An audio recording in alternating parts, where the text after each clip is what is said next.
Your Honor, my name is Lisa Cline. I represent the defendant, Mather Organic Distillery, to whom I will refer as Mather.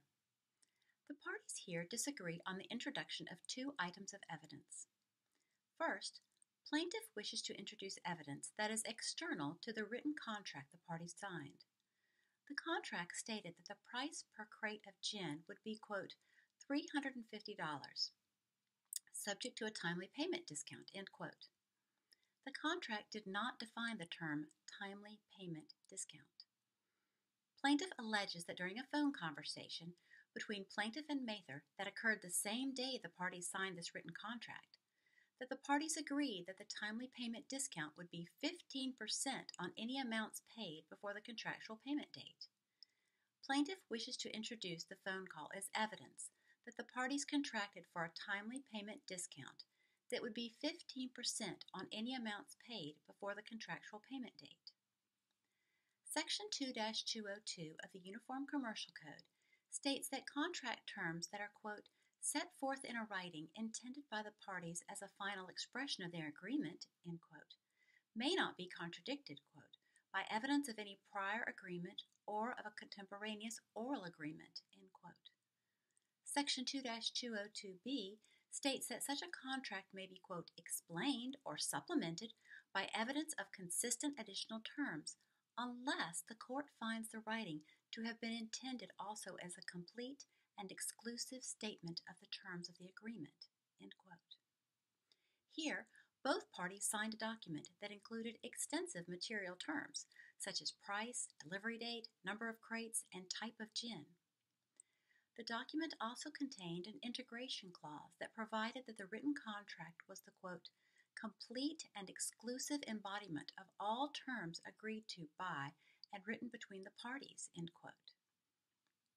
Thus, because the parties intended for the written contract to represent the final, complete, and exclusive expression of all agreed upon terms and conditions, the contract is governed by the UCC's parole evidence rule. Additionally, because the parties' alleged phone conversation allegedly took place the same day that the parties signed the contract, the conversation was likely a prior or contemporaneous oil agreement, the introduction of which as evidence is barred by Section 2-202. Additionally, the parties' integration clause uses the terms complete and exclusive.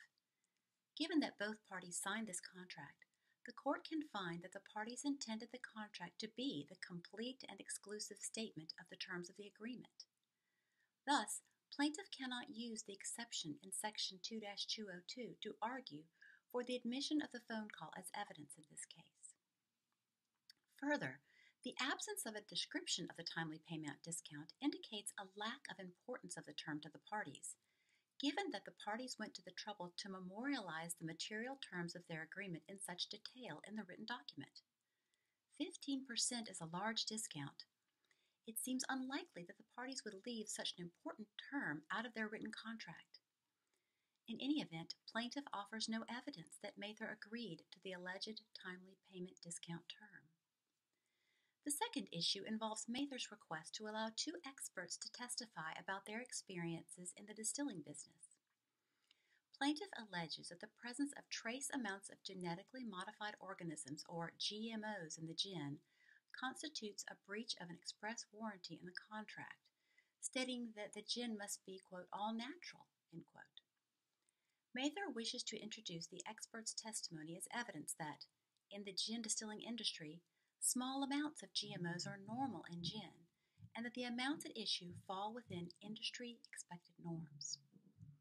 Section 2-202a states an exception to the general parole evidence rule, stating that a written contract that the parties intended to be the final expression of their agreement may be, quote, explained or supplemented by usage of trade, end quote.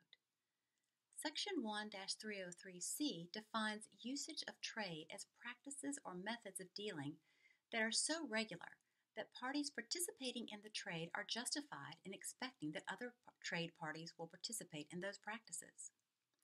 The section also states that in order to prove the existence and scope of such a practice, the party must utilize facts, and that trade usages must be, quote, well settled, end quote. Additionally, the court in Nanakuli Paving and Rock Company versus Shell Oil Company noted that usage of trade is, quote, important enough to be admitted always, even for a final and complete agreement, end quote. To demonstrate that the presence of trace amounts of GMOs in gin is accepted usage of trade in the gin distilling industry, Mather must provide this court with facts as per Section 1-303C. The testimony of the experts will provide the court with the facts necessary for the court to determine if the presence of traces of amounts of GMOs in gin do indeed fall within the industry expected norms. In other words, if the practice is well settled. Therefore, because the expert's testimony falls within the parole evidence rules exception of Section 2-202A, this court should allow Mather's experts to testify. Thank you.